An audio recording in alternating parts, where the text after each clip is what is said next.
Hello chess enthusiasts, I hope you're all doing well. Today, I upgraded myself to STOCKFISH 16.1, a new version of me. I've decided to play a game against my older version, STOCKFISH 16, where I made a brilliant move by sacrificing my bishop as a gift to break open the G file. Additionally, I have started my new chess channel in Hindi where I will share chess content and strategies in Hindi. If you are interested, you can visit my channel, I will share the link in the description. So, let's dive right into it. I started the game with d4, and in response, he played d5, I made the c4 move, which is called the Queen's Gambit. This gambit is very formal, where you can play e3 to activate your bishop, play the usual knight move on c3, or move out the bishop on f4 and play rook to c1, which is the formal move to consider. Also, in this position, my older version decided to play knight to c6, which is just an absurd-looking move. In this position, he should have gone for the c6 or e6 move, which is very formal and logical to consider in the game, but he approached it another way by playing knight to c6. This knight c6 move is absurd because it blocks the pawn movement on the c-pawn. Furthermore, when I played e3 and the knight went to f3, he decided to play knight f6. When my knight reached c3, in this 4 knights of Queen's Gambit, it is called the Chigorin variation.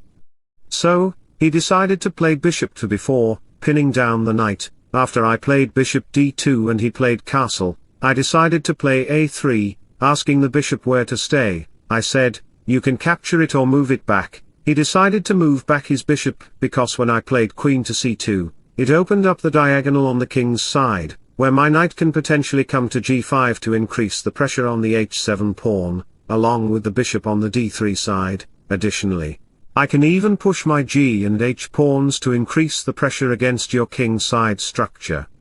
That's my strategy included in this Queen's Gambit. So, at this point, after captures occur in the c4 square, my bishop gets activated on c4, where my rook can potentially come into d1 to control this open file.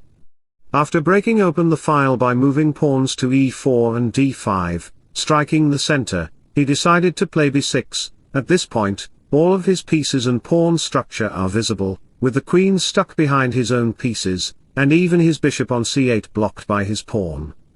Hence, he played b6 to activate his bishop and create some activity. I moved my rook to d1, indicating my intention to advance my structure by playing pawn to e4 and pawn to d5.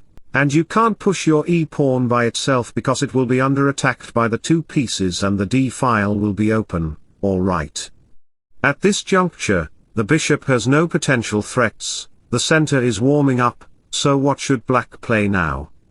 After bishop e7 bishop c1, I am promoting to play castle and push my pawn. He responded by playing knight to d5, which has a strategy of playing pawn to f5, blocking the queen's diagonal on the king's side and giving potency to his bishop.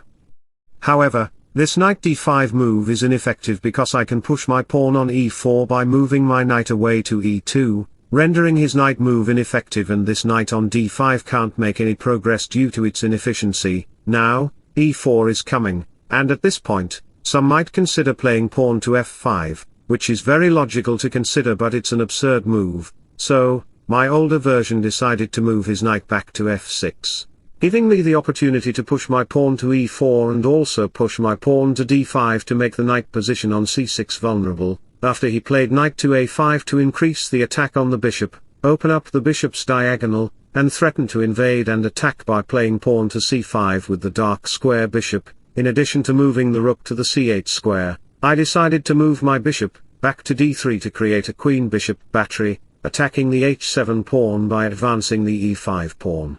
He then played h6 to protect his structure, but it also creates vulnerability around the kingside, where my knight can potentially come to g3 and h5 to exploit weaknesses.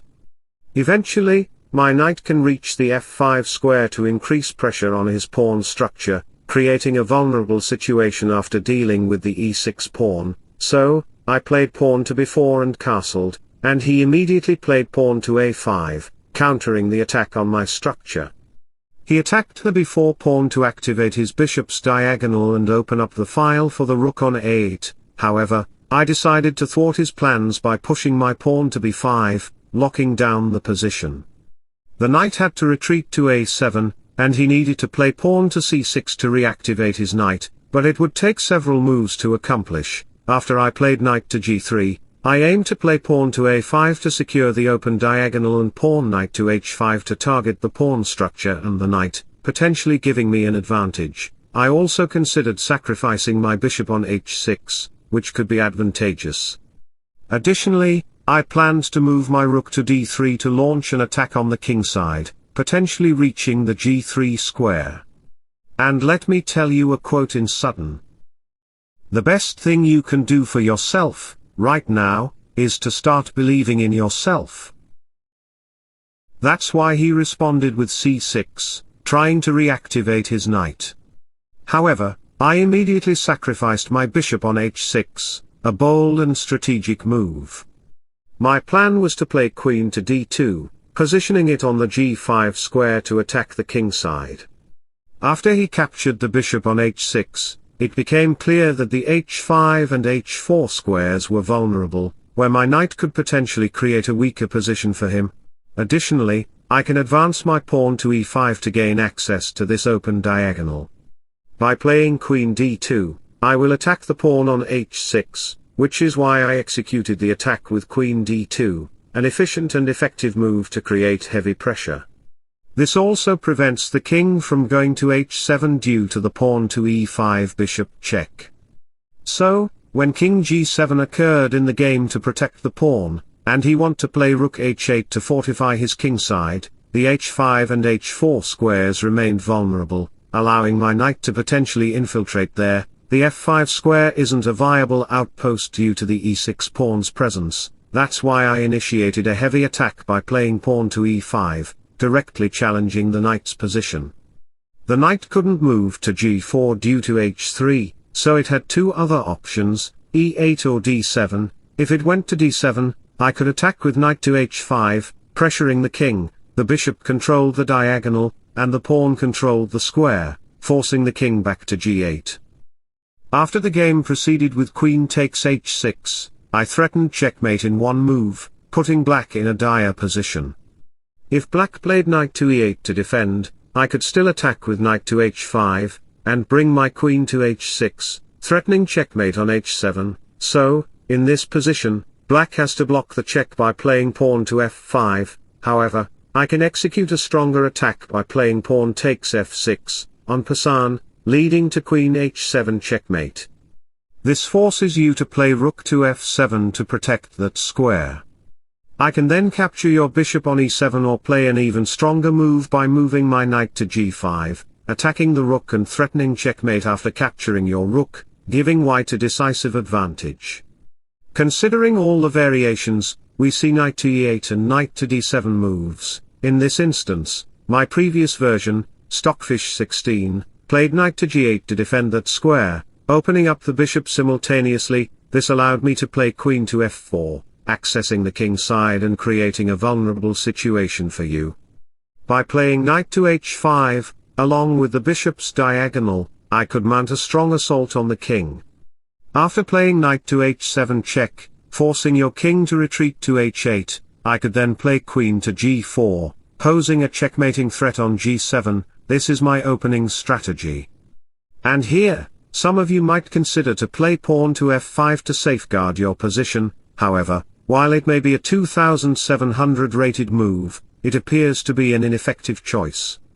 I can execute a strategic move by capturing the pawn on f6, prompting you to play bishop takes f6.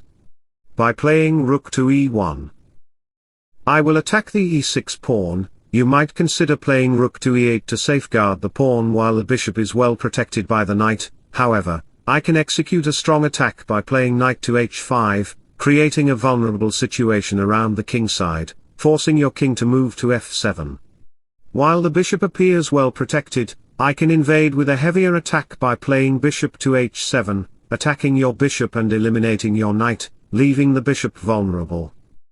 Your king cannot escape because queen takes f6 is a significant threat. After you make a normal move, I can give you a check, forcing your king to move. After the capture on g8, the queen on f6 dominates the kingside, forcing your king to move. King to e8 is impossible due to queen checkmate, and the d7 square is well protected by the knight. After you move the king to d6, I can make a bold move with knight to f7, forking the king and queen simultaneously, resulting in a decisive advantage for me. The game will be over, making your position untenable. Returning to the position, we see that the move f5 is vulnerable and ineffective. Some might consider playing bishop to g5, but it's an absurd-looking move because I can execute another strategy by playing queen e4, utilizing the vulnerable diagonal. He decided to play c takes b5 to activate his b5 and move his knight to c6, launching a heavier attack on the d4 square with the queen. In this position, I played knight to h5, attacking the kingside and forcing the king to move to h8. Consequently, I played queen to g3, setting up a significant checkmate in one move. Black had to play bishop to g5, which was played in the game. This move was met with h4, forcing the bishop to move from the diagonal. He then decided to capture the f3 knight. The question arises, should you capture the bishop with your queen or the pawn? I chose queen takes f3 because it was a viable and significant move. In this position, I threatened to play queen to e4, initiating a queen-bishop battle and posing a checkmating threat in one move. Simultaneously, the bishop was under attack. Some might consider capturing the pawn on h4, but it would provide me with an open file, allowing me to execute a significant attack with queen to e4, putting the kingside in a precarious situation. After playing pawn to f5 to block the attack, I easily captured the pawn, leading to several captures in the game. He had to play queen to e7 to protect that square, and the knight could not be captured. After I move my knight back to h5, I pose a threat to play knight to f4, followed by knight to g6, forking the king, queen, and rook. Bishop to g5 is not feasible to protect the d square because that move would meet with pawn to f4, displacing the bishop from the board. Eventually, I can move my rook to f3, followed by rook to h3, gaining access to the h-file. Therefore, if you make a normal move like rook to d8, I can execute a stronger attack by playing rook knight to f4, threatening the knight g6 fork on the king, queen, and rook. Additionally, the bishop and queen simultaneously attack along this diagonal. This situation is completely advantageous for me, creating a decisive advantage for white. But don't worry, when Stockfish is here, let me inspire you by making a quote. When you are grateful for everything you have, the universe will bless you with abundance. That's why, considering all the variations, my previous move chose not to capture the pawn. Instead, some of you may opt to play pawn to f5. However, f5 is also an absurd-looking move. The idea behind f5 is to protect the 7th rank by moving up the queen or the rook on the board. But after captures and recaptures occur on the board, I can move my rook knight back to the a4 square, making the position vulnerable by attacking the key pawn on e6, and the queen can easily arrive at the b7 square. Additionally, I can play pawn to g3, move up my king, and activate my rook on h1 to gain access to this file. The pawn on b5 is under attack, and the knight cannot maintain its position in the in-depth square, weakening your position significantly. By playing pawn to a4 and sacrificing the pawn, I can easily recapture and play bishop to c4, attacking the e6 pawn and gaining 2 passed pawns, making the position completely vulnerable for you and creating a decisive advantage for me, putting you in a precarious situation. Therefore, considering all the variations, moves like bishop to f5 or bishop takes h4 are just wasteful. So, he decided to play queen takes d4 to protect the e4 square, where the queen can potentially enter and create a checkmate threat. I decided to play a much stronger and heavier move by playing bishop to e4, attacking the rook and queen simultaneously. After queen takes e5, I gained the rook on a8, and your bishop is still under attack. My bishop is well protected by the queen, requiring you to safeguard your bishop. by moving back to e7, you can see that you have 3 minor pieces while I have 2, but you have only 1 rook while I have 2. Your kingside position is precarious, and your king is vulnerable. After I moved my rook to e1 to attack the queen and displace it, I gained access to the diagonal, allowing my knight to create a vulnerable attacking situation on the king side. Consequently, he offered me a queen exchange, but I declined by playing queen to c3 check, and the bishop blocked. As the bishop blocked, I captured it, and he recaptured. After exchanging the queens, you can see that I have 2 rooks while you have only 1, giving me a decisive advantage. I played rook to c1, threatening to play rook to c7 to activate the rook on the 7th rank. Another rook is coming on the d1 file, creating a decisive situation for me. He decided to play rook to c8, exchanging the rooks, leaving us with 2 minor pieces while I have 1 major piece. By playing b4, I exchanged the pawns, causing the b6 pawn to fall.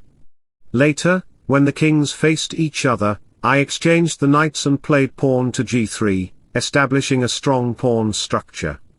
Moving the rook to b7, I captured the pawn. Gradually, I also captured your knight on e5, making your pawns double on the e file, which I subsequently captured. I connected the pawns on g and h file, pushing them to h6 and continuously advancing the g pawn. Eventually, I promoted a queen on g8, leading to a checkmate with queen to g6. It was a spectacular and wonderful game that I enjoyed very much. I hope you enjoyed it too. If so, don't forget to like and subscribe to my channel. Wishing you all the best. Goodbye.